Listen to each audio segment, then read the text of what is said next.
Mācību detonators 2025.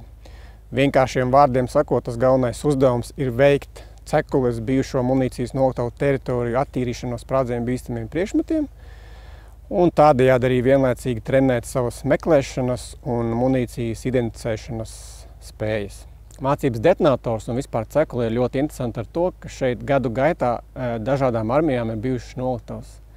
Līdz ar to šis atrasto lādiņu klāsts ir ļoti milzīgs. Tāpēc arī šis mācības savā ziņā ir interesants no tā, ka ir nevis viena veida lādiņi, bet šeit ir viss iespējamais. Dažādu valstu, tas ir Padomju Savienības, vācu, itāļu, britu, pat latviešu ražojumu munīciju.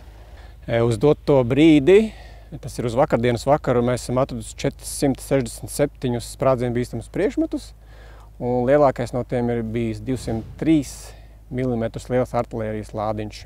Tātad atrodot lādiņu, tas uzmanīgi tiek atklāts. Ja lādiņš ir transportējams, tad šeit mācību ietvaros tas tiek nogādāts konkrētā savākšanas vietā, un tad ir noteikti datumi, kuros mēs šos atrastos sprādzienu bīstamos priekšmetus vedam uz ādažu poligonu, kur tie tiek iznīcināti.